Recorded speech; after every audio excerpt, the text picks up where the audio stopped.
Boa noite, irmãos. Vamos avançar um pouco mais. Nós estamos estudando sobre a vida familiar.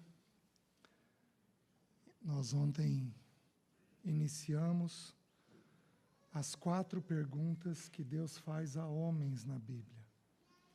Então, ontem nós estudamos a primeira pergunta: que fazes aqui? Ele fez para Adão. Desculpa, Adão, onde estás? Nós iniciamos, com a graça do Senhor, eu espero conseguir concluir hoje a segunda pergunta. Oi, posso continuar? Jóia. Minha voz é rouca, mas nem tanto. Eu espero conseguir concluir a segunda pergunta hoje, feita a Elias: que fazes aqui, Elias? O porquê que o Senhor faz essa pergunta. Amanhã de manhã, se você puder vir, nós vamos ver a terceira pergunta que fala sobre o amor. Pedro, tu me amas? Simão, filho de João, tu me amas? E a primeira pergunta é feita uma vez, a segunda pergunta é feita 2 vezes, a terceira pergunta é feita 3 vezes. Então parece que há um crescente no tema, né? Que a gente precisa ir vendo, compreendendo por que o Senhor faz dessa forma. Muito bem, vamos fazer uma coisa diferente? Aí com quem está do seu lado, vamos levantar um clamor ao Senhor? Vamos todos nós? Por favor, junta de 2 em 2, 3 em 3. Vamos levantar um clamor ao Senhor, meus irmãos? Sentado, de pé, fica à vontade, vamos orar.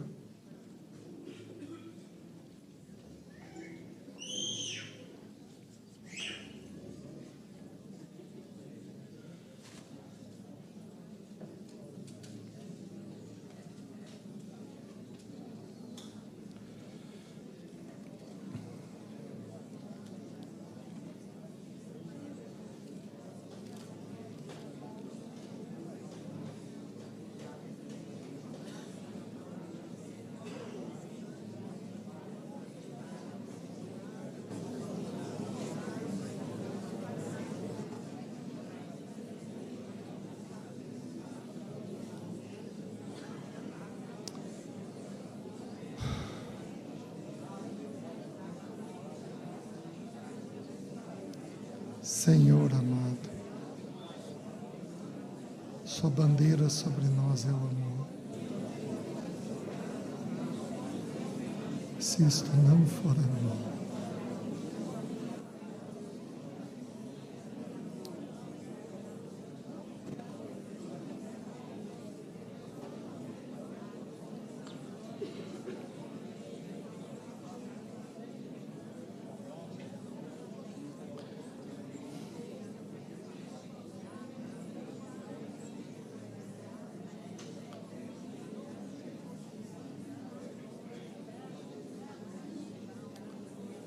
ó Espírito de Deus,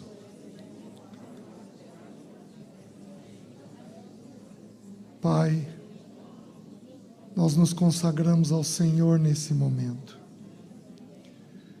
e colocamos com toda a humildade as nossas vidas diante de Ti. Somos como crianças que nada sabem e que de tudo dependem. Visita cada um de nós aqui essa noite, do menor ao maior. Visita cada família. Que os céus sejam abertos na nossa mente, nos nossos afetos, na nossa vontade. Senhor, conquista-nos um pouco mais para Ti. Mediante a Tua graça, a Tua misericórdia, conquista-nos um pouco mais para Ti. Se derrama sobre a minha vida, sobre a vida dos meus irmãos, sobre cada ouvinte que está nas redes. Visita cada um de nós, para que o Teu bom nome seja glorificado. Em nome de Jesus. Amém.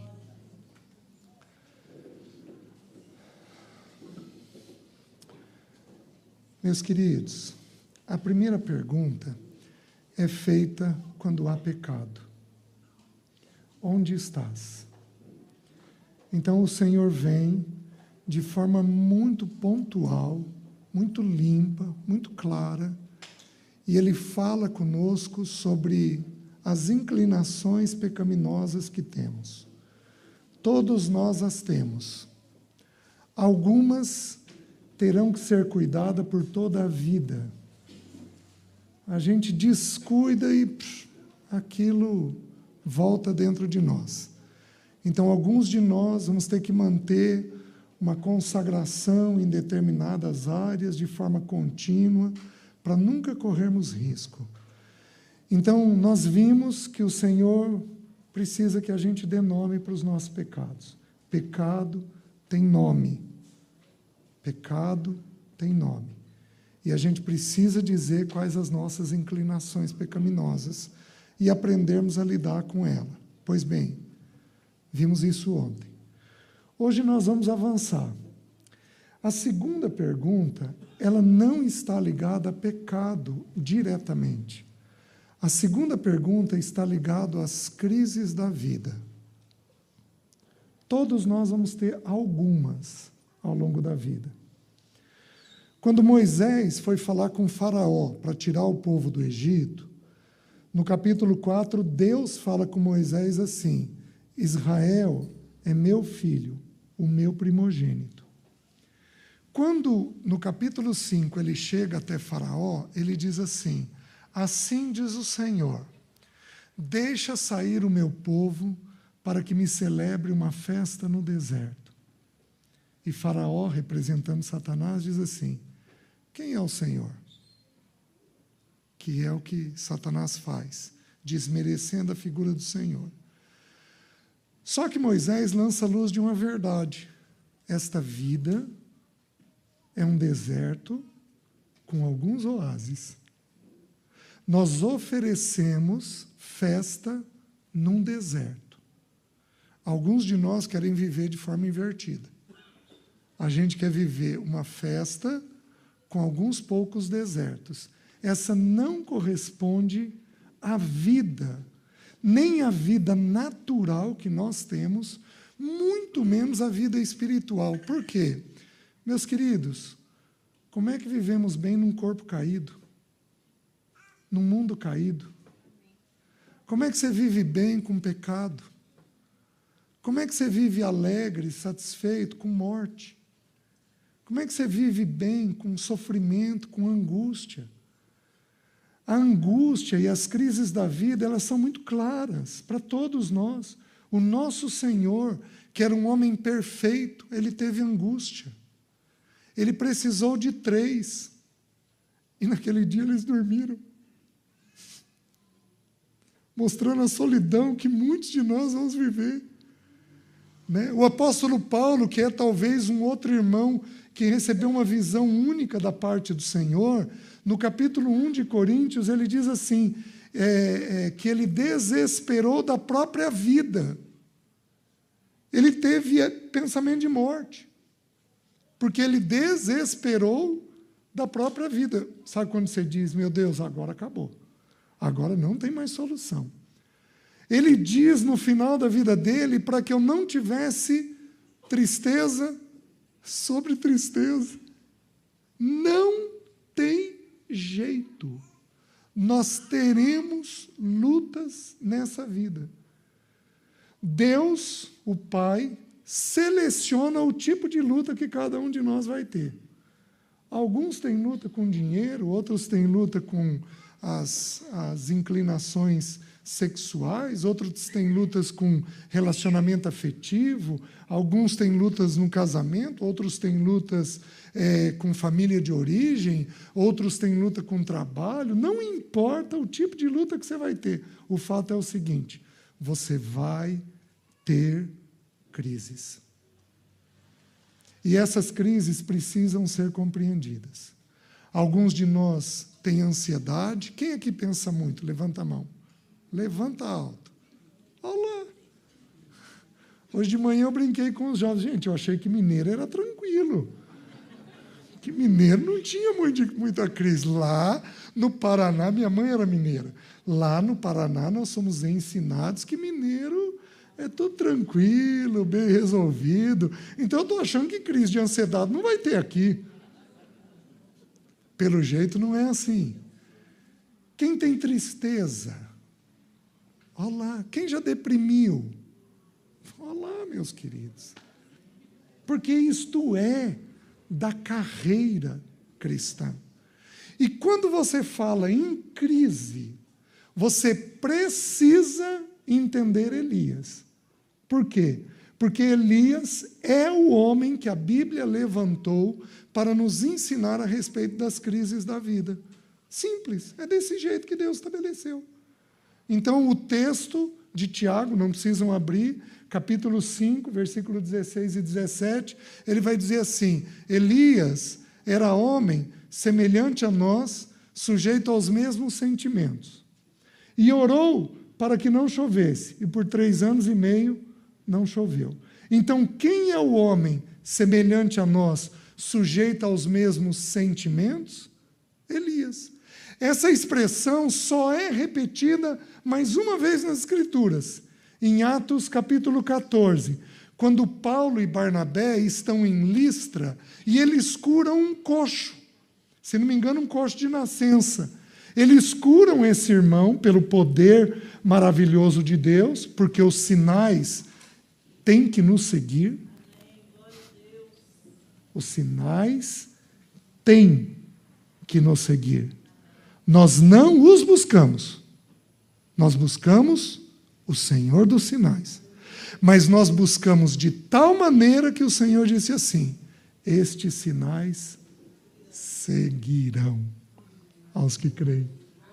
Então nós não podemos ter medo de orar. Orar por cura, orar por libertação, orar por conversão, orar por milagre. Nós não podemos ter medo disso, porque isso é um despertamento para a igreja. E isso é um chamado para os ímpios. Vocês estão entendendo? Então, Paulo cura aquele coxo, e o sacerdote de Listra, ele do templo, não dos judeus, o sacerdote, ele vira e diz: os deuses desceram até nós. E chamam Paulo de Júpiter,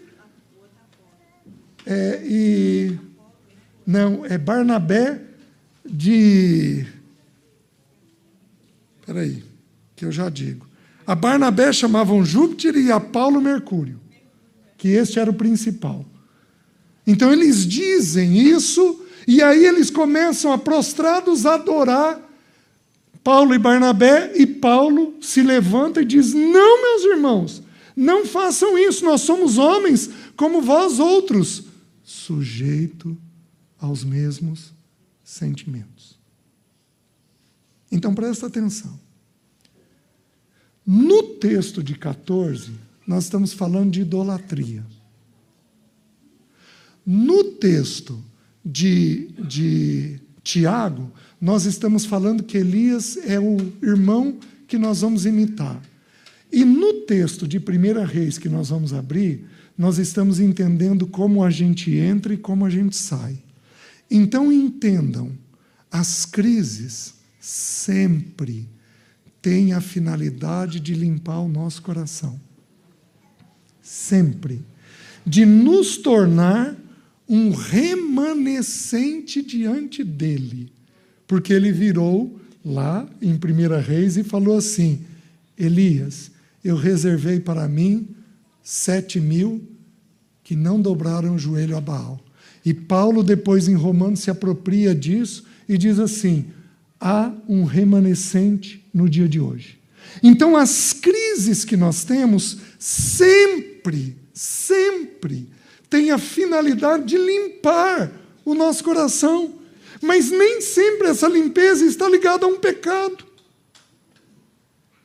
Às vezes está ligada a um apego, às vezes está ligada a um afastamento, às vezes está ligada a uma determinação exagerada, às vezes está ligada a um falso conceito que nós temos na mente, uma rigidez que a gente tem, que foi o caso de Elias, às vezes está ligado às expectativas que nós temos na vida.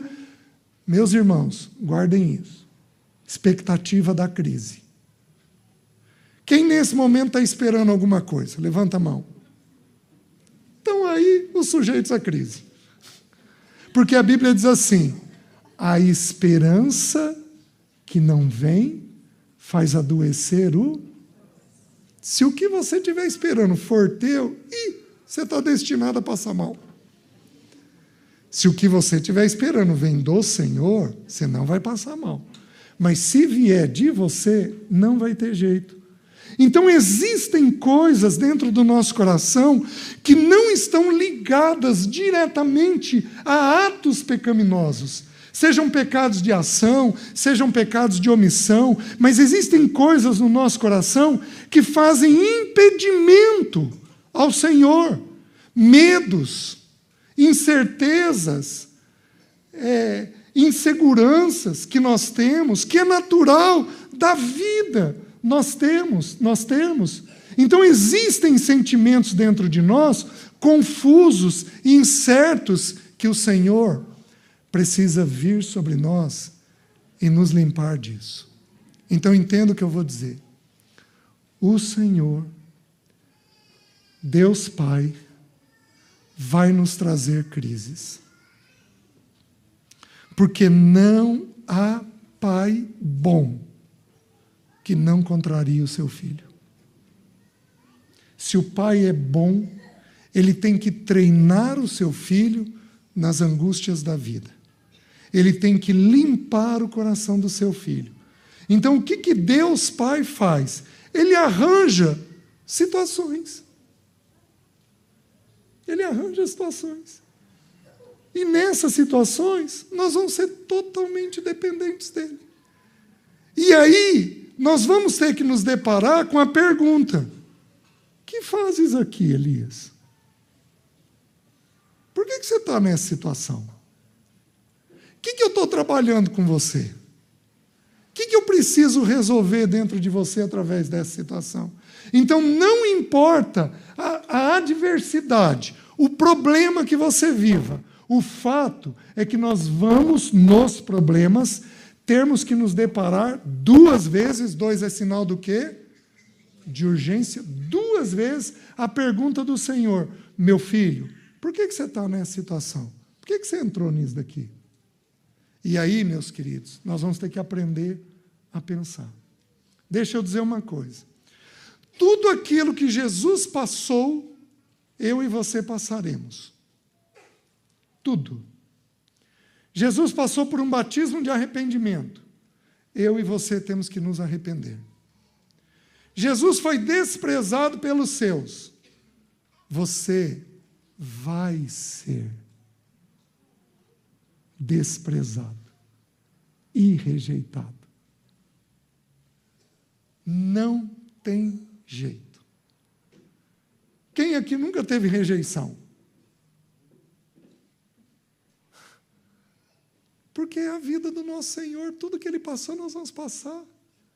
Era desprezado e o mais rejeitado, homem de dores. Então eu e você vamos passar.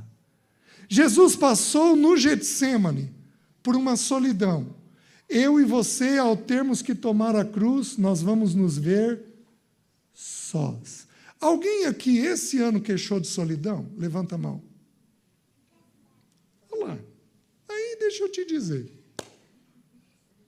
que a solidão faz parte da carreira cristã.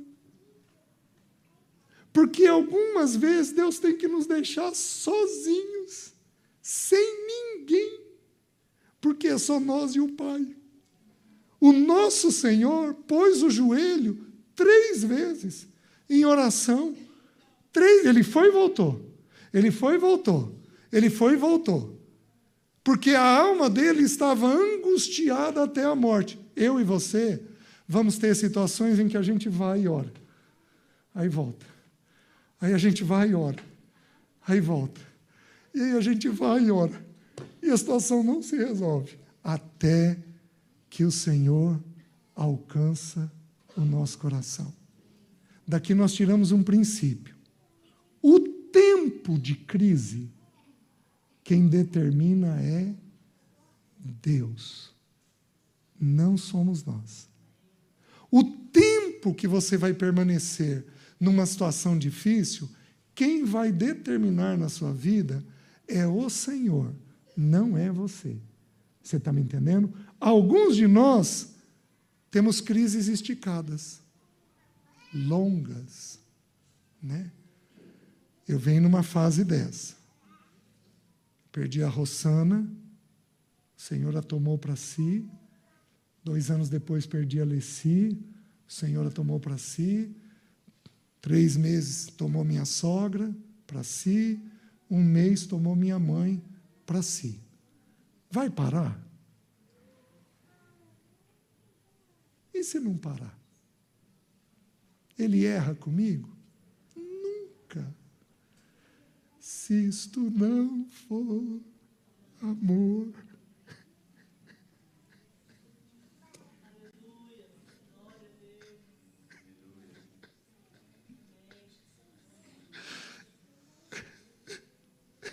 Se isto não for amor. Meus irmãos, ele não pode fazer nada sem amor. Nada. Nada. Nada. Nada. A Leci teve uma morte sofrida. O câncer penetrou a medula óssea e o sangue não era mais produzido. Então, as células não produziam, a medula não produzia hemácia para levar oxigênio até as células. Então, o último mês e meio foi assim.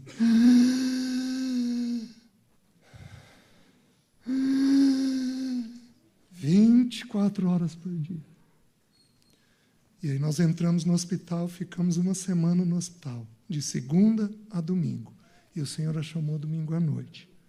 Então, nós, na pandemia, os médicos eram amigos, permitiram que eu, meus filhos e uma sobrinha ficássemos com ela. Então, nós ficamos 24 horas com ela. Algumas fizemos muitos cultos, porque, apesar de sedada, ela tinha muita dor. Quando o Senhor medicou, na terça-feira, ela foi medicada na dor, ela falou, César, não me tira mais daqui. Não me tira daqui. Mas aí o Senhor me levou a ter uma experiência. Eu tenho muita confiança no que eu estou pregando para vocês. Deus é amor. Eu tenho muita confiança nisso. Eu tenho uma segurança na paternidade de Deus enorme. Mas, queridos, na quarta-feira, era madrugada, eu cantando para ela, porque a gente cantava e ela aliviava. E eu fui tomado por uma sensação, ela naquela respiração, e eu fui tomado por uma sensação do desamor de Deus. Uma coisa horrível, que eu nunca havia sentido. Eu virei cantando e orando. Eu virei para o Senhor e falei assim, Senhor, ela te amou a vida inteira. Senhor, usa de misericórdia com ela. Ela está esgotada. Olha como é que ela respira. Senhor, o Senhor não pode estar amando ela. Meus queridos, uma coisa horrível. E eu naquela luta, isso não é do Senhor, isso é uma batalha minha. Sou eu que estou sentindo isso. Meus queridos, eu não lembro qual música que eu estava cantando.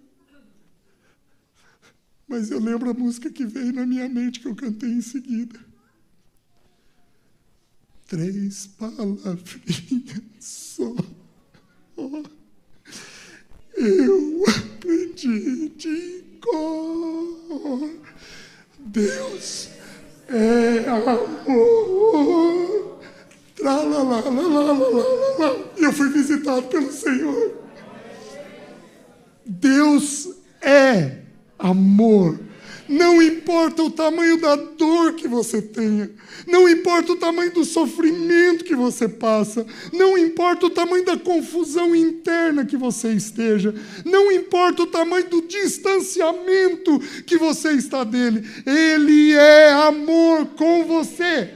E Ele vai trazer crises para te limpar por dentro, para te trazer de volta para Ele, para você encontrar um coração totalmente limpo para pertencer a Ele. Você está me entendendo, meus queridos? Essa é a finalidade da crise. Essa é a finalidade das dores. Sempre encontrar mais dele em nós. Nós somos o impedimento. Oh, meus queridos, nós temos a mente cheia de coisa ruim.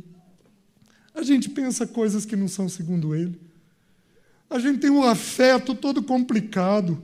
Tem alguns aqui que vão para o norte e vão para o sul no mesmo dia, que estão amando e estão desamando no mesmo dia, uma coisa complicada dentro de si. Tem alguns aqui que têm esperança e têm incredulidade, que descansam e que sofrem, não conseguem encontrar na emoção serenidade. Tem alguns aqui que fazem escolhas erradas o tempo todo, não estão escolhendo de forma adequada, fazem opções na vida que vão complicar a sua própria vida. Meus queridos, Deus vai te trazer uma santa e bendita crise para te limpar, para te colocar perto dele. Os irmãos estão entendendo? Deixe-me mostrar para os irmãos. Abram em 1 Reis. Os irmãos me perdoem colocar as minhas histórias, tá? Não tem a finalidade apenas de compartilhar com vocês. Elias aparece do nada. Teve aquele evento de Jericó, quando os muros de Jericó foram reedificados, morreu o primogênito de El, e quando as portas são colocadas, morre o mais novo de El, cumprindo a profecia que Josué tinha dado lá no livro de Josué. Certo?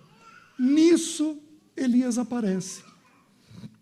E Elias é um homem que foi arrebatado. Para nós entendermos o quê? Até gente boa tem crise. Por que Deus não escolheu um sujeito complicado? Por que não escolheu Pedro? A gente olhar e dizer, mas também vem cá, hein?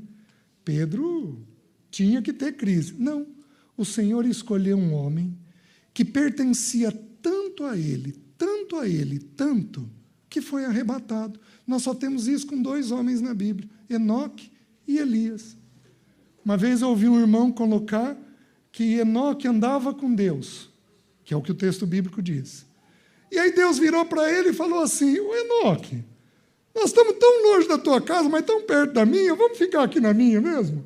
Foi o jeito que Deus pensou com Enoque. Então, quem que é arrebatado? Quem é arrebatado é gente que está muito perto de Deus. É gente que tem muita consagração no coração. Porém, mesmo pessoas consagradas precisam ter o coração limpo. Meus irmãos, tomem cuidado. Não tomem que quando uma pessoa estiver numa crise de ansiedade, de depressão, qualquer coisa do tipo, você calcular que essa pessoa está em pecado. Porque nem sempre é pecado. É sim uma ação de Deus trabalhando alguma coisa dentro da pessoa, mas nem sempre aquilo constitui pecado. Você também foi o caso de Elias. Então, Deus toma um homem que ele vai arrebatar para dizer para nós que todos nós teremos crise. Que não importa o tamanho da vida com Deus, nós teremos crises. E enquanto estivermos neste tabernáculo, gememos. Enquanto estivermos nesse tabernáculo, nós vamos gemer. Temos prazer, temos gozo, vemos o Senhor, somos edificados pelo Senhor, a pessoa, a obra dele edifica o nosso coração, mas nós temos tudo isso em meio a crises. Você está me entendendo? Como que é a crise? Elias surge e diz assim: a não ser pela minha palavra não vai chover. E o céu fecha. Então nós não temos uma instrução de que Deus falou aquilo com Elias. Mas nós temos um despertamento em Elias, porque Elias sabia, como Deus tinha dado um sinal em Jericó, Elias conhecia as profecias de Deuteronômio. E em Deuteronômio dizia-se o quê? Lá dizia que se o povo fosse para idolatria, Deus fecharia os céus.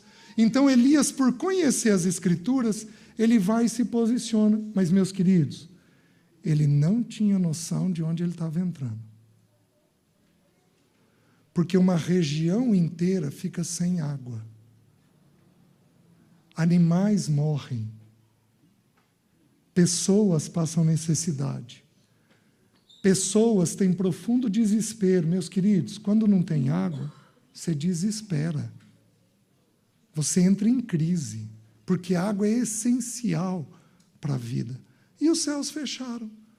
E aí nós temos 3 coisas claríssimas que ocorrem com Elias que produzem crise. E eu gostaria que você percebesse essas 3 coisas, porque essas 3 coisas produzem crise em nós. A primeira, Elias é culpado. Porque a viúva onde ele se hospeda, eu falei isso ontem para os irmãos, a viúva onde ele se hospedava, Elias chega na casa dela, a viúva de Serepta, e diz assim: faz um bolo para mim, um pão. E ela diz: é a última porção que eu tenho para fazer, não pode fazer que não vai faltar na botija. E não falta. A botija dela está sempre cheia. Só que aí o filho dela morre. O que você faz quando você está perto com alguém que é de Deus? Meus queridos, quanto mais luz a pessoa tem, parece que mais assustado a gente fica. Vocês estão entendendo?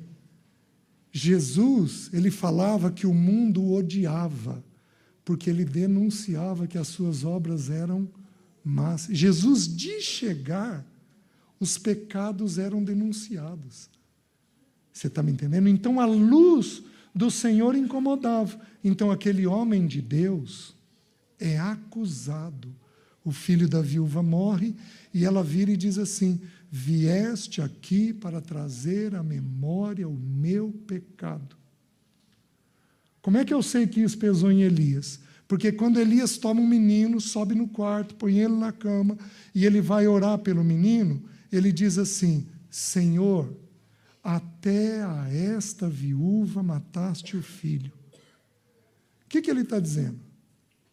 Senhor, eu sou um encrenqueiro. Onde eu estou, tem tragédia.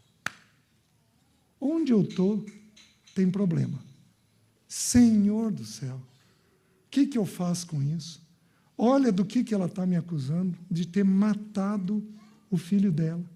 Não apenas isso, quando ele sai e vai até Obadias, Obadias diz para ele que escondeu 100 profetas de 50 em 50 e que sustentou com pão e água esses profetas, mas aí Elias vira e diz: vai e diz a Acabe.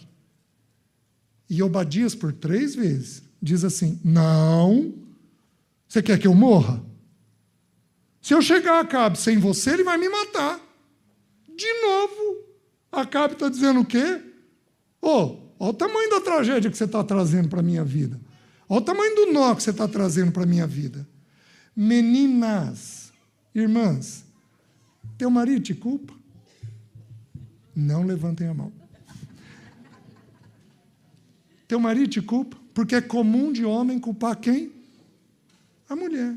Teu marido te culpa insistentemente? A pergunta é: você tem culpa? Ou a culpa é injusta? O fato é que culpa é uma coisa que põe a gente em crise. E aí eu preciso esclarecer para os irmãos. A culpa, ela é um sentimento. Ela habita na emoção.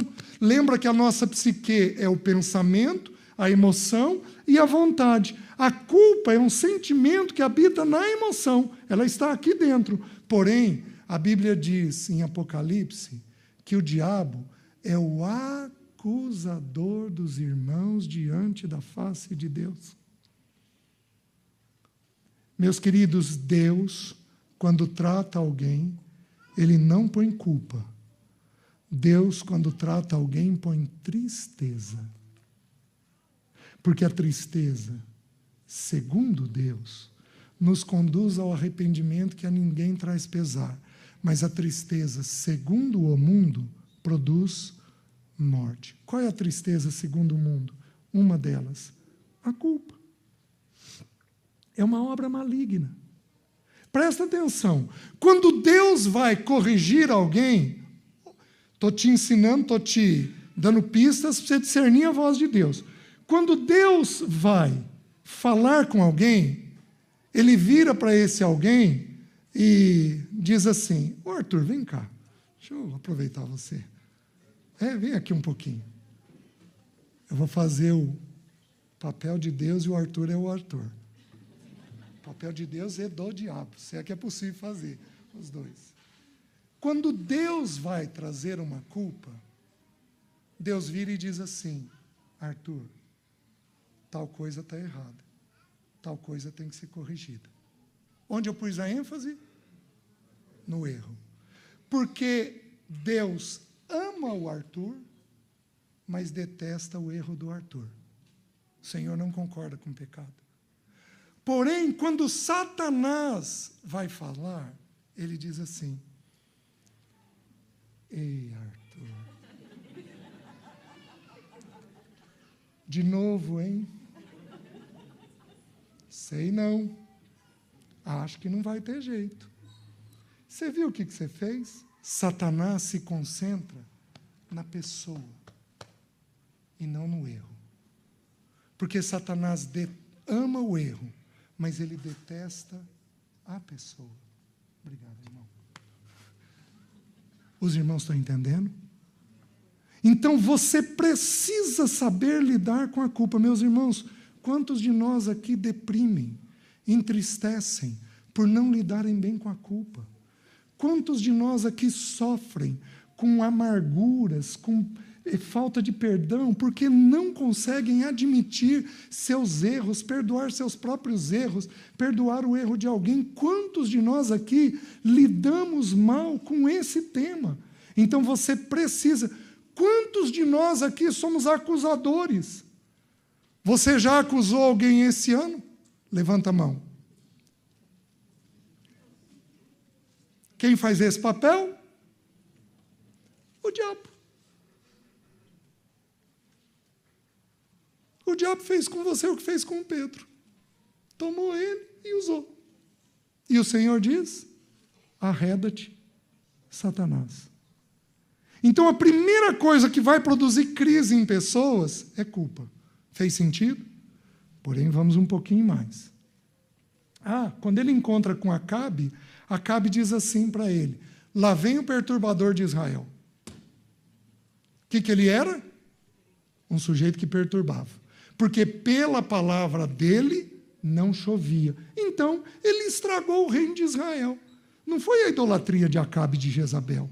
Foi o pecado de Elias de ter dito que não ia chover.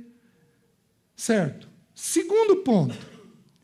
Elias vira para Acabe e diz assim: Acabe, vamos fazer o seguinte, reúne os profetas de Baal e os profetas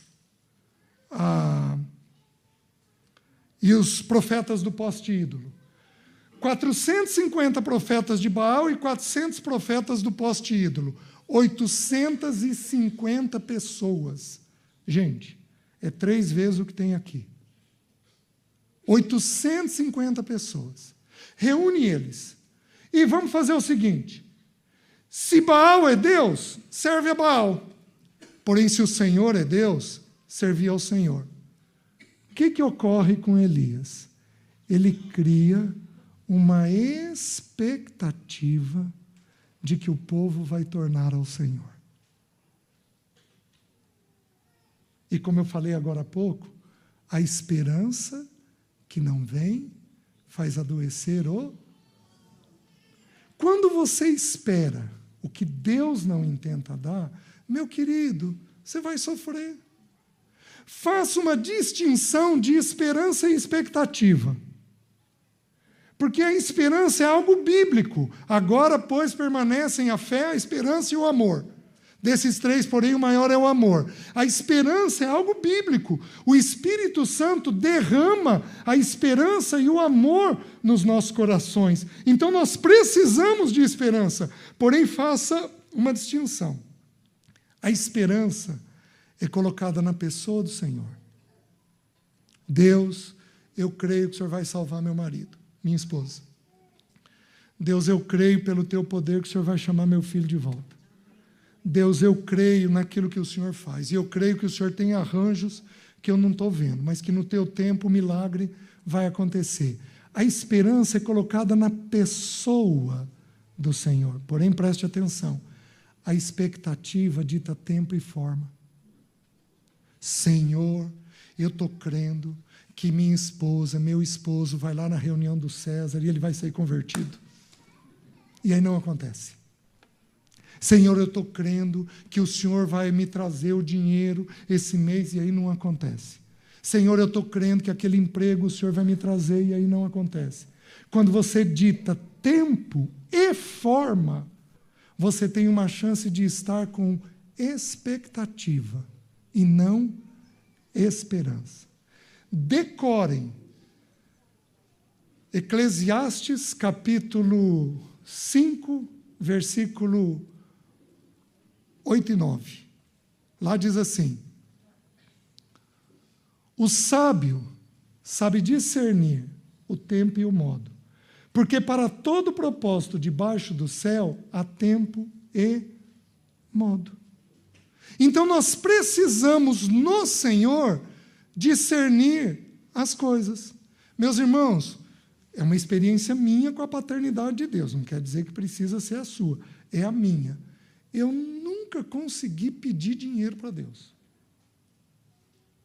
Eu não consigo pedir. Não consigo. Tuas filhas perguntam se você vai pôr comida na mesa? Por quê? Sabem que você vai pôr. Eu nunca consegui, Senhor, me dá isso, me dá aquilo outro.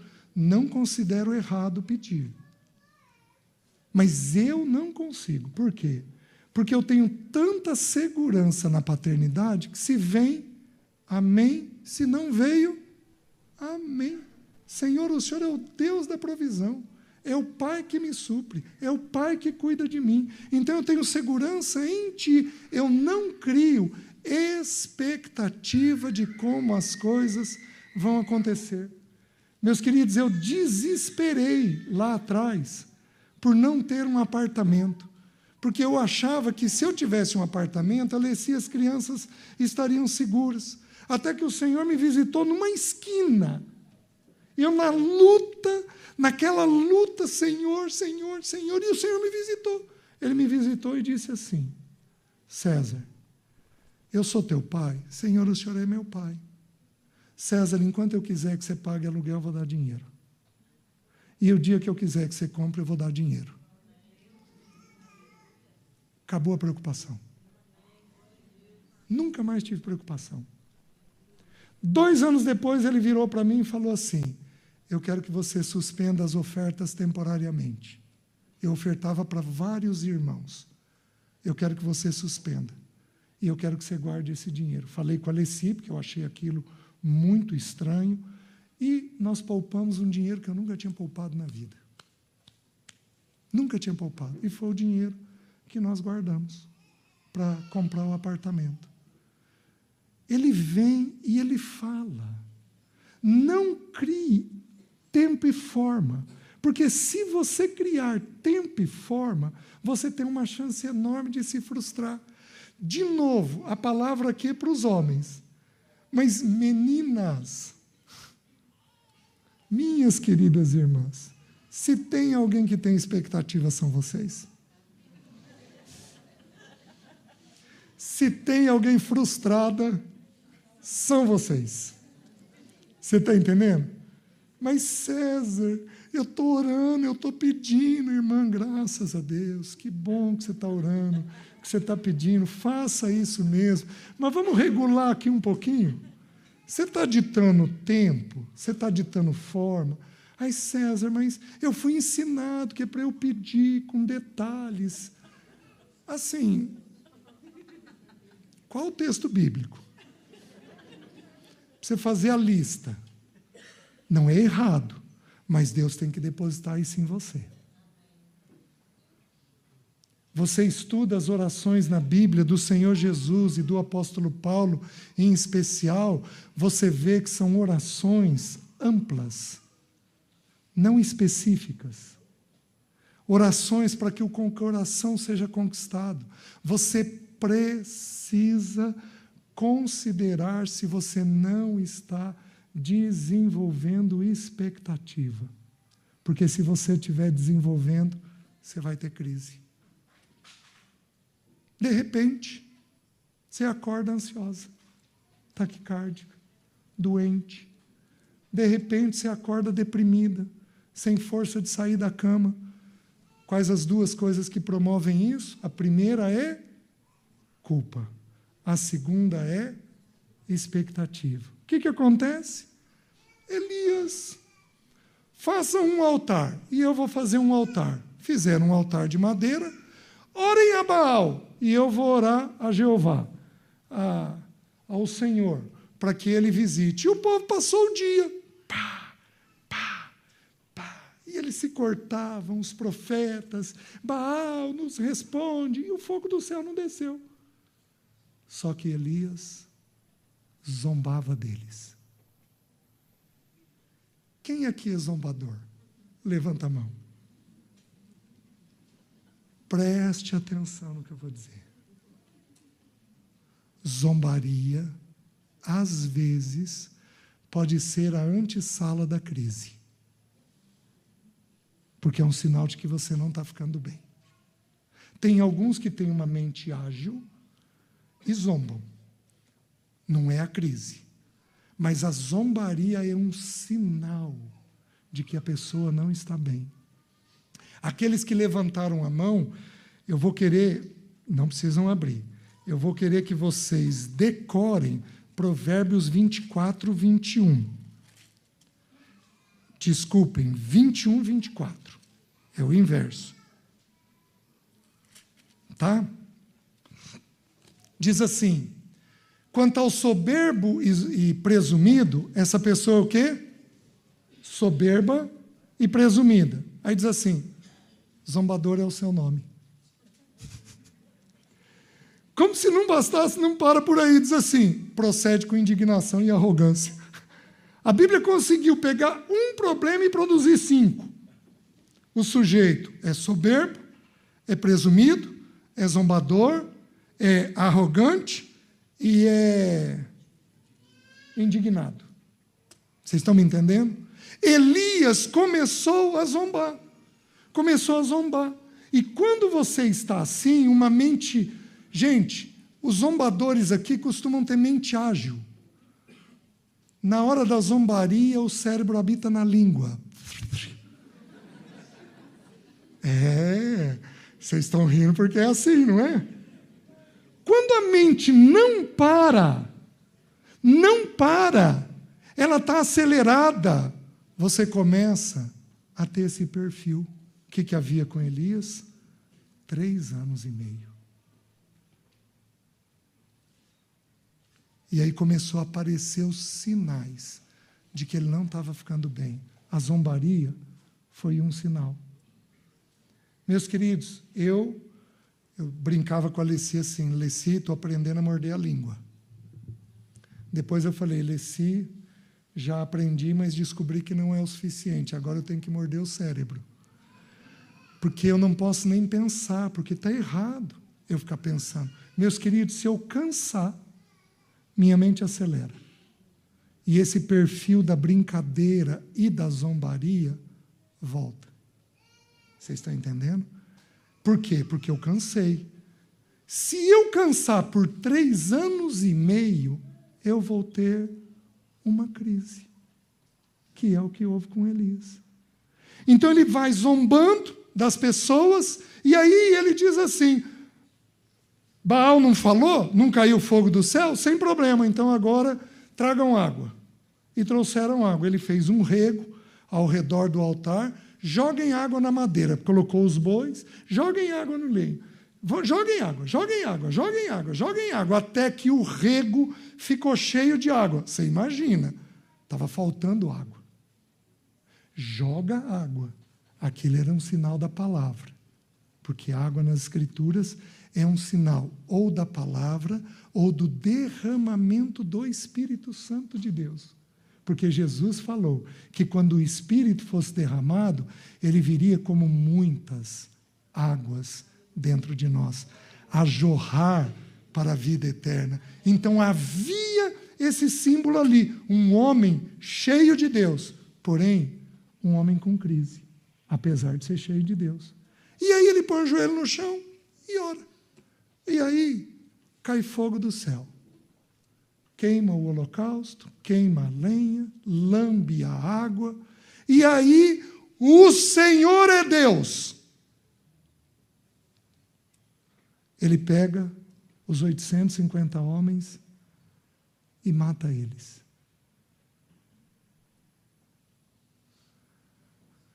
Aí nós vamos para o terceiro ponto. Qual a terceira coisa que produz crise?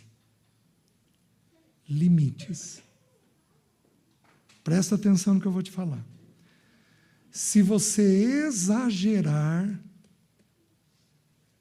você pode ter crise. Se você ficar acima do que você pode, você vai ter crise. Meus irmãos, todos nós temos limite na vida. Todos nós temos limite na vida. Quando os 70 voltam da missão que o Senhor os enviou, João Batista tinha acabado de ser decapitado. O que o Senhor faz? Pega os 70 e saem com eles e fica guardado durante um tempo, que nós não sabemos quanto tempo. Por quê? Porque o Senhor estava lidando com a morte do seu primo. Meus queridos, na humanidade do Senhor ele sofreu, porque ele se recolhe. Com Lázaro ele chorou, sabendo que ia ressuscitá-lo. Você imagina com João Batista, que foi o precursor dele, porque morte é um tema difícil. Então existem temas na vida que podem ser difíceis. Um filho seu morre. Uma doença é descoberta. Você pode tomar um remédio e ter uma reação e não ficar bem. Você pode ser demitido sem reserva. Você pode ter um filho adoecido. Porque a gente vai lá. Mas o filho da gente judia. Você pode ter irmãos que perseguem seu filho. Porque você quer machucar um pai e uma mãe, você mira em quem? No filho. Critica o filho, condena o filho. Você vai machucar profundamente um pai e uma mãe. Você está me entendendo? Você pode viver um adultério. Você pode viver uma separação. Você pode viver inúmeras formas de dores. Tem uma dor que é permanente, mas que essa não nos põe em crise. Qual que é? O espinho na carne. Deus tem para alguns de nós um espinho na carne. Por que ele não tem para todos? Porque o Senhor Jesus não viveu isso. O que todos nós vamos viver é o que o Senhor viveu.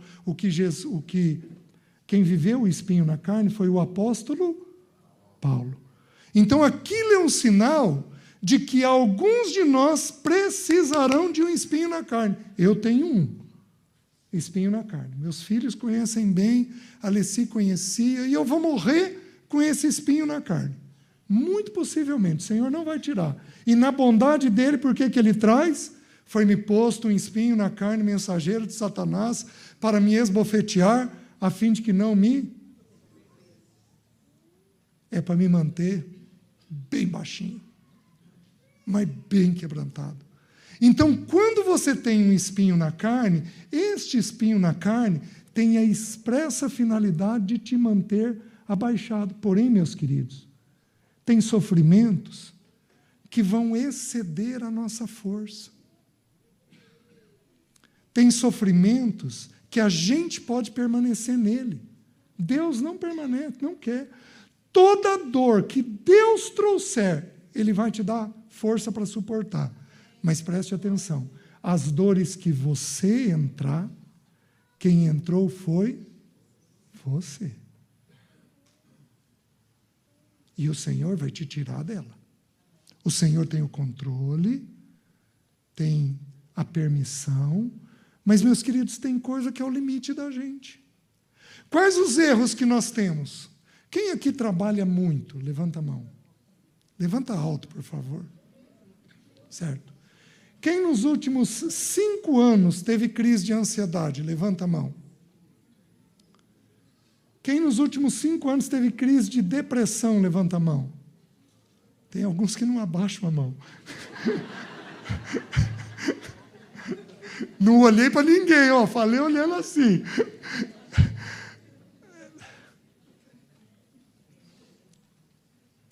Presta atenção no que eu vou te dizer. A mente suporta mais do que a emoção suporta e o corpo. Às vezes você insiste em trabalhar demais, às vezes você insiste em pôr um objetivo financeiro e eu vou dar conta, eu vou fazer. Às vezes você insiste num limite teu que a mente dá conta, mas a emoção, a tolerância dela é abaixo do que a mente tolera. O corpo é mais abaixo ainda. Então, o que ocorre? Nós começamos a exceder os limites. Por limites, tem 2 coisas que eu preciso que os irmãos entendam. Eu posso carregar 2 sacos de 10 quilos cada um, de 20 quilos cada um no meu braço. E eu posso carregar eles por 1 ano. E daqui 1 ano vai pegar o meu ciático. E aí machucou o ciático. Levou 1 ano para carregar. Carregando isso para ferir o meu ciático. Mas eu posso pegar um saco de 200 quilos e ferir o ciático na hora. O que a Bíblia está ensinando? Tem limites que excedem pelo tempo. Então, o tempo é esticado. Você permanece muito tempo naquela situação. E tem limites que é do momento. A situação do momento, ela excede as forças que você tem. Ela é uma situação muito violenta. Qualquer uma das 2 coisas podem nos colocar em crise.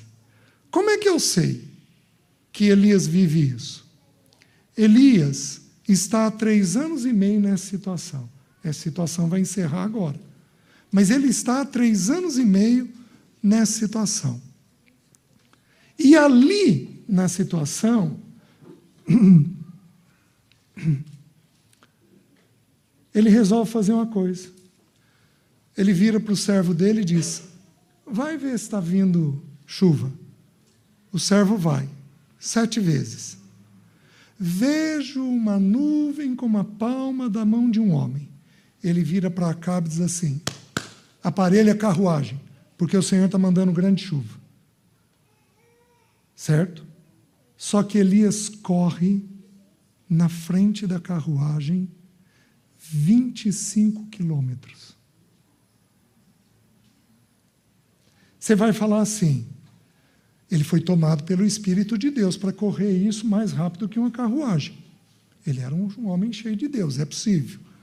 Ele é um grande corredor, é possível. Ele estava com uma crise de ansiedade, tão agitado, tanta adrenalina, que ele correu. É possível também. Eu não sei o que aconteceu. Eu sei o seguinte: ele excedeu o limite dele. No dia seguinte, Jezabel manda um recado. Façam-me os deuses o que bem lhes aprouver, se amanhã a estas horas não fizer eu a tua vida o que fizeste a vida dos meus profetas. E ele foge. Meus queridos, é normal isso? Não é normal. Como é que um homem de Deus que fez o que fez 3 anos e meio, a torrente do Querite, a panela da viúva, o ressuscitar o filho da viúva, o altar, a visitação de Deus, o fogo que desceu do céu, a nuvem como a palma da mão de um homem, a chuva torrencial, como é que a palavra dele dita, os céus estão fechados e ficou fechado, como é que um homem desse entra numa crise com medo do recado de uma mulher? Porque Jezabel mandou um recado para ele. O que eu estou querendo mostrar para você? Eu estou querendo mostrar que a crise inicia da noite para o dia. E ela inicia numa bobagem. De repente você acorda mal. De repente você não está bem. Meus queridos, eu tinha 23 anos de idade quando eu tive uma crise severa de ansiedade e depressão. A igreja que eu reunia dizia que era pecado. Falaram isso, diziam que era um demônio. Eu fui, por insistência da minha sogra, eu fui numa irmã orar por mim, uma irmã avivada. Essa irmã faleceu agora recentemente de Covid. Pus o joelho no chão com essa irmã orou todo o meu passado sem nunca ter me visto. Ficou de pé, bateu no meu peito e falou: um homem desse tamanho passando uma crisezinha dessa. Ela não me ajudou. Foi feito contra você um despacho de nome Exu Caveira para atingir a tua mente. Quem fez isso daí contra você foi um cliente seu, um paciente seu, e ele te deu um livro que está em cima da tua mesa. Não achei o livro, não achei o paciente, e entrei numa crise só, porque meu nome está por aí em centro espírita. Aí um irmão, pastor, virou para mim e falou: César, aonde a Bíblia diz que o diabo precisa de um despacho para te atacar?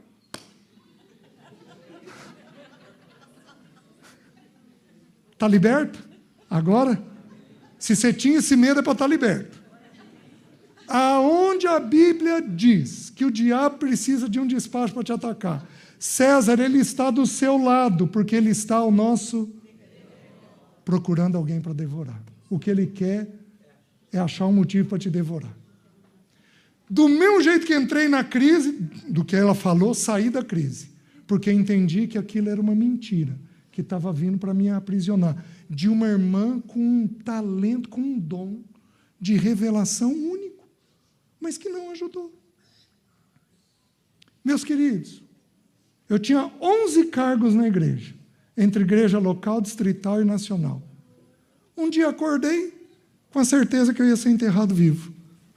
Quem aqui já teve medo de ser enterrado vivo? Levanta a mão. Levanta alto para eu ver meus colegas.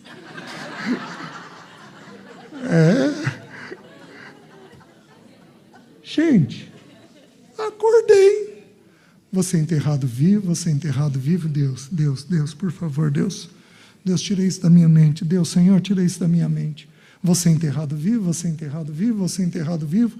Alguns dias depois, abri com a Leci, vou ser enterrado vivo. Passei meses dormindo sentado, segurando a mão dela, acordando ela no meio da noite. Leci, você promete que você não me deixa ser enterrado vivo? Porque, irmãos, eu tinha certeza que eu ia ser enterrado vivo. Acordei desse jeito. Elias acordou com medo do recado de Jezabel. Alguns acordam depressivos, outros acordam ansiosos, outros acordam com uma crise de somatização, judiando do corpo, taquicárdico, com o músculo pulando involuntariamente. Hoje a onda é as pernas. Você tem a perna inquieta? Síndrome das pernas inquietas. O nome disso é crise de ansiedade. Olho pulando. Quem aqui tem olho pulando? Olha lá. Isso é o quê, meu querido? Você não está ficando bem. Você não está ficando bem. Que fazes aqui, Elias? Meus queridos, já tem quase 1h10. Eu preciso de mais um tempinho para terminar, tudo bem? Me suportem só mais um pouquinho. Aí a gente consegue fechar para amanhã partir para a terceira pergunta. Que fazes aqui, Elias? Aí Elias então entra numa crise. E ele tem uma crise tão severa que ele tem pensamento de morte. Ele pede para si a morte. Nós temos crianças, então não vou pedir para vocês levantarem a mão, mas vocês me entenderam. Muitos de nós aqui vamos ter pensamento de morte. Ai, Deus, podia acabar num barranco. Ai, Jesus, volta. E não é por anseio do Senhor. É porque você está saturada da dor e do sofrimento. Né? Então, você começa a ter pensamentos indevidos, como ele estava tendo. E quando você entra em crise, o que Deus faz? Meus queridos, parece estranho o que eu estou pregando, mas se eu parasse para conversar, muitos dos irmãos estão dentro dessa crise que eu estou pregando. Eu sei disso, porque é assim que é. Ou tiveram isso recentemente. Quais os aprendizados que nós tiramos agora? Então, nós tiramos que são 3 coisas que me colocam na crise: culpa, expectativa e limites. Você tem que cuidar. Nós entendemos que a crise pode ser uma crise de ansiedade, pode ser uma crise depressiva, pode ser uma crise de irritação, que você não para, pode ser uma crise de somatização, teu corpo está sofrendo, está doído, você está somatizando demais, é um outro motivo. Pode ser, que mais? Uma crise de ciúmes que não cessa, também deriva disso. Então, você acordou com uma crise. Descobrimos que você acorda assim, da noite para o dia tudo está diferente, você simplesmente acorda mal. E o que o Espírito Santo faz para nós sairmos dessas crises? A primeira coisa, ele manda o anjo dele. Ele manda o anjo dele. Alessi foi um anjo.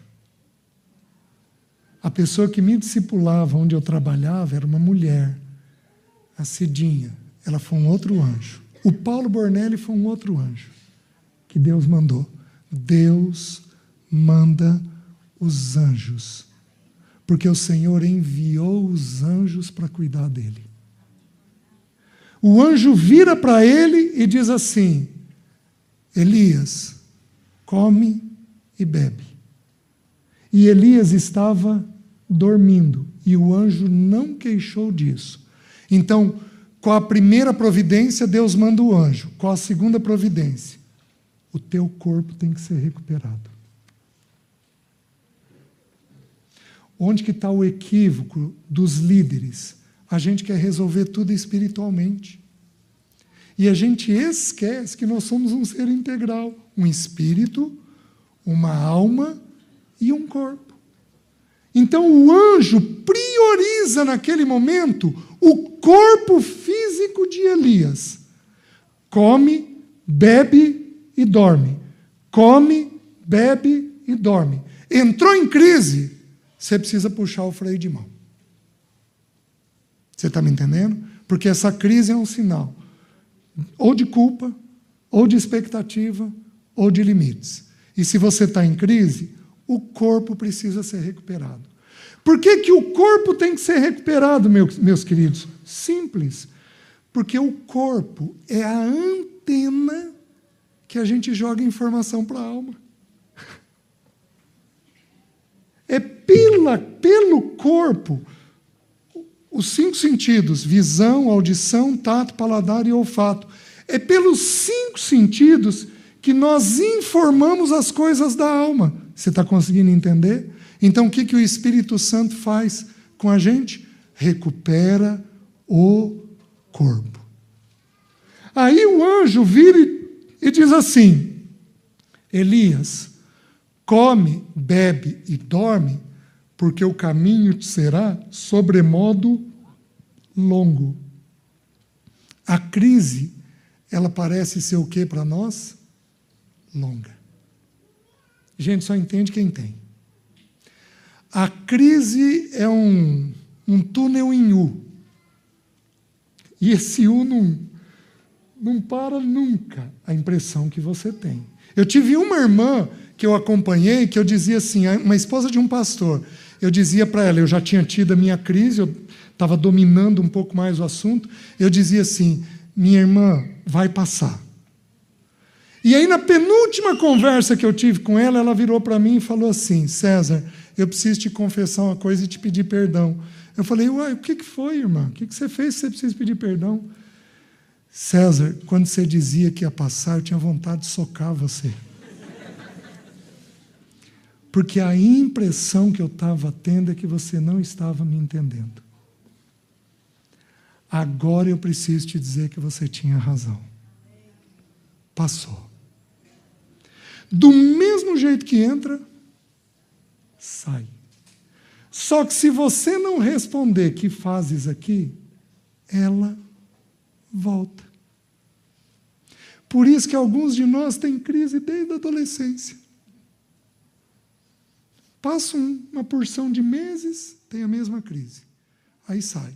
Passa uma porção de meses ou anos, tem a mesma crise. Aí sai. Quem aqui é sensível? Levanta a mão. Então, meus irmãos, gente mais sensível é gente mais sofrida. Não tem jeito.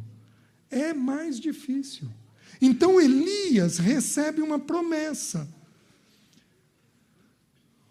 Come, bebe, dorme, porque o caminho te será sobremodo longo. Mas aí o texto bíblico diz que ele andou 40 dias e 40 noites.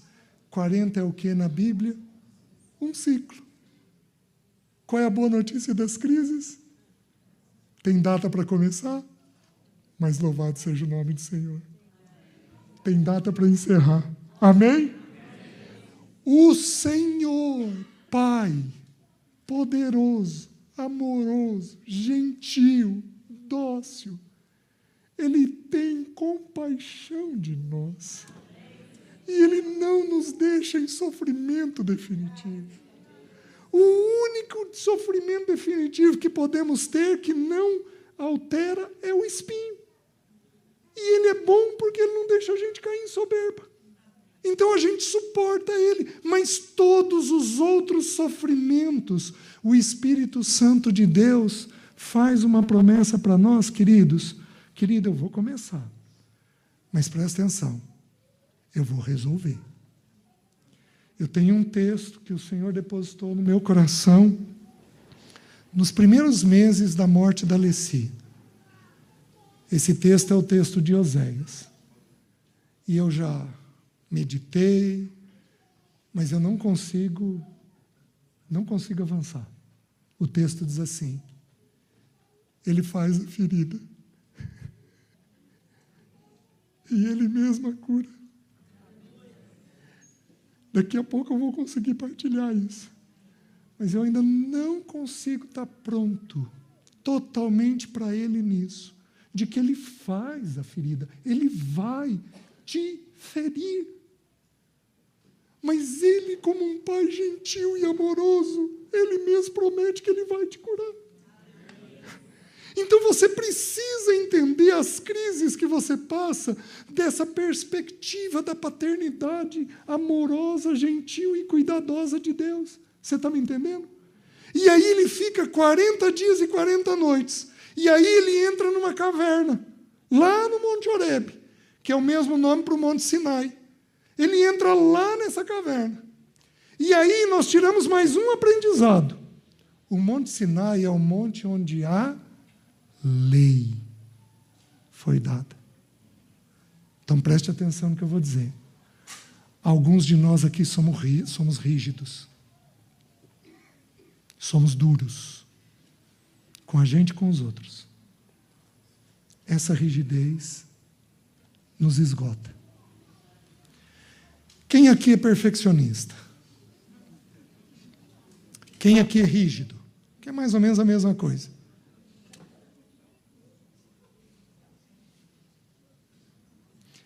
Quem aqui é pesado emocionalmente? Os perfeccionistas são pesados. Faz um movimento aí onde você está sentado. Coloca as duas pernas, descruza as tuas pernas. Deixa eu pedir para você fazer um movimento. Você vai fazer isso daqui. Você vai pegar a sua mão e vai colocar de uma perna na outra. Faz isso. Umas 3, 4 vezes. Tranquilo? Agora você vai fazer isso daqui. Tensiona a tua mão. E começa a fazer isso daqui. Está cansando? Essa é a alma dos perfeccionistas.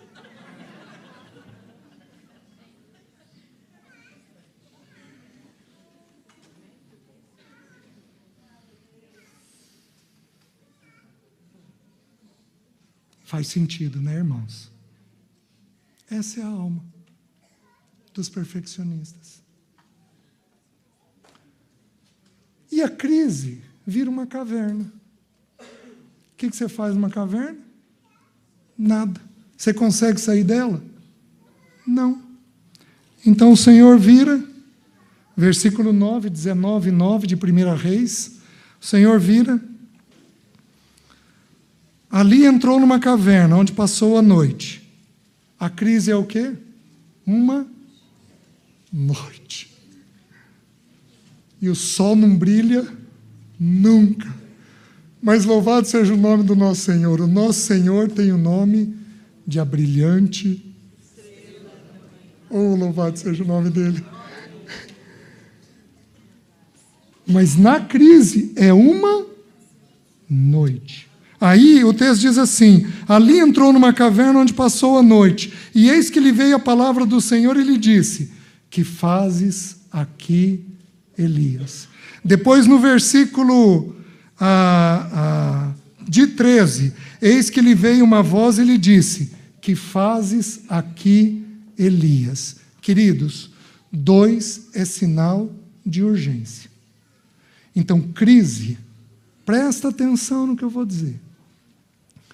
As crises que eu estou descrevendo, de ansiedade, de depressão, essas crises que eu estou descrevendo, elas são instaladas de 1 a 3 anos antes. Elas manifestaram ali, mas elas foram instaladas antes. Por que que Deus tem que perguntar para nós o porquê que fazes aqui? Porque nós temos que identificar onde nós erramos. Olha o que Elias diz. Ele repete 2 vezes a mesma coisa. Ele diz assim, ele respondeu: tenho sido zeloso pelo Senhor dos Exércitos.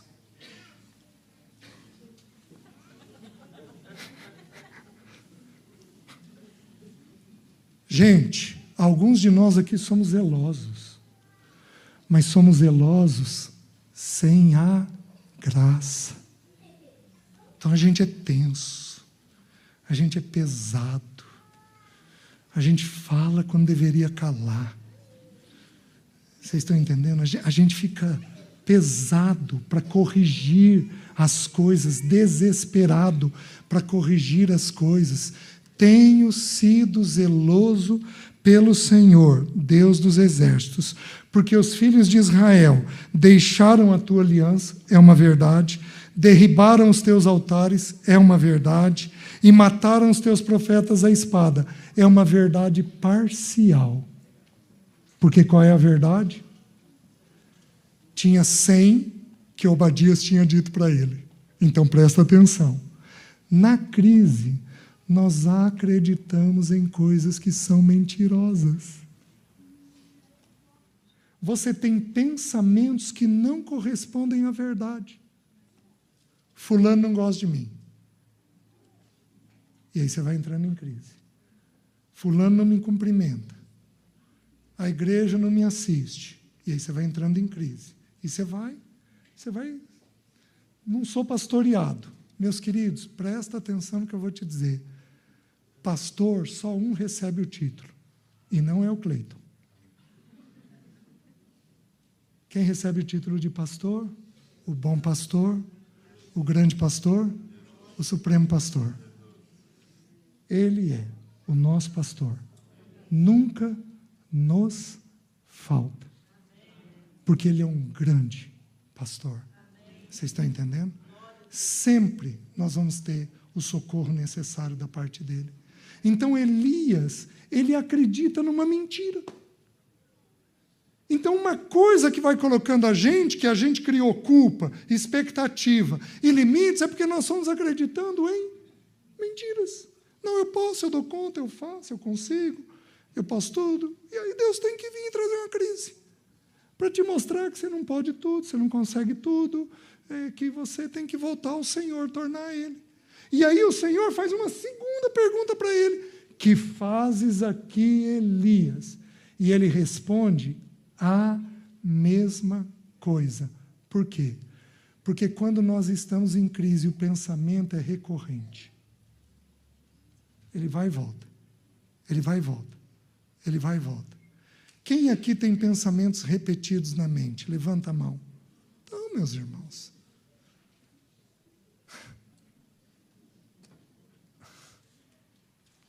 Me perdoem por fazer vocês levantarem tanta mão, mas eu estou ajudando os irmãos. Viu? Eu estou ajudando os irmãos a identificarem a palavra em vocês. Vocês estão entendendo? E o que Deus faz? Deus encaminha a solução. Corrige a solução. Porque qual era o problema de Elias? Tenho sido... Aliás, na segunda vez que ele repete, ele fala algo diferente. Porque na primeira vez ele diz assim: tenho sido zeloso pelo Senhor dos Exércitos. Na segunda vez ele diz assim: tenho sido em extremo.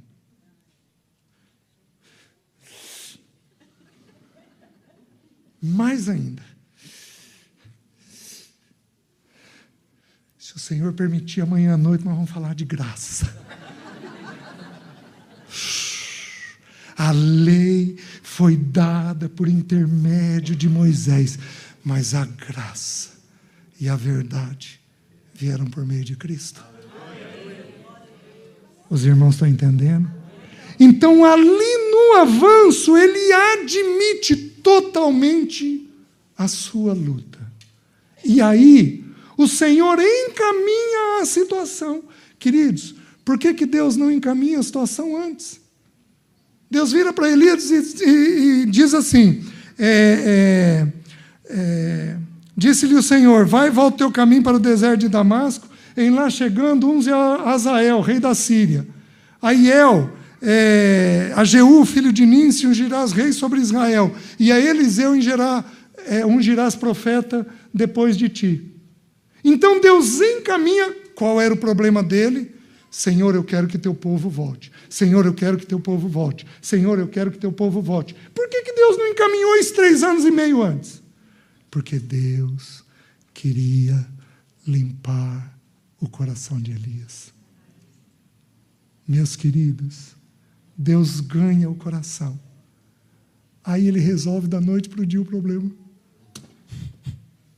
Mas ele só faz isso depois que ele ganha o nosso coração.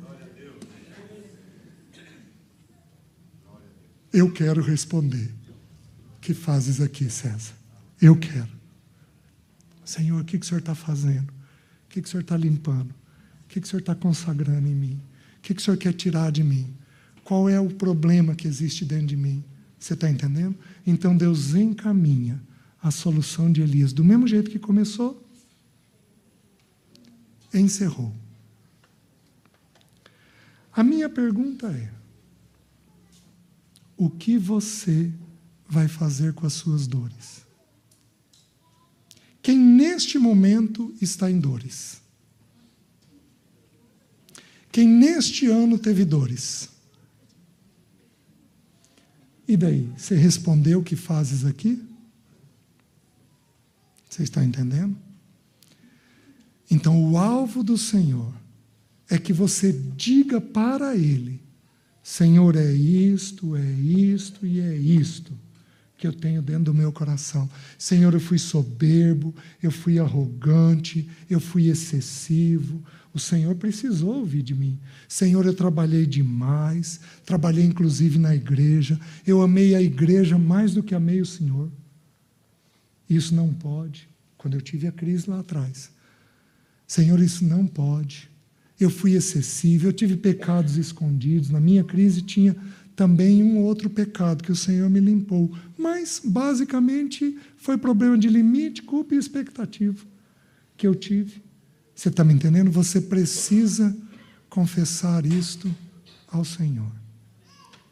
O que eu quero fazer? Eu quero que se coloque apenas de pé aqueles irmãos que entendem que precisam ainda responder ao Senhor: que fazes aqui? Esses irmãos que tiveram dores, você pode estar fora da dor, mas se você teve dor e você não respondeu ainda ao Senhor, eu queria que esses irmãos se colocassem de pé. Eu vou pedir para todo mundo curvar sua cabeça, por favor, em respeito uns aos outros.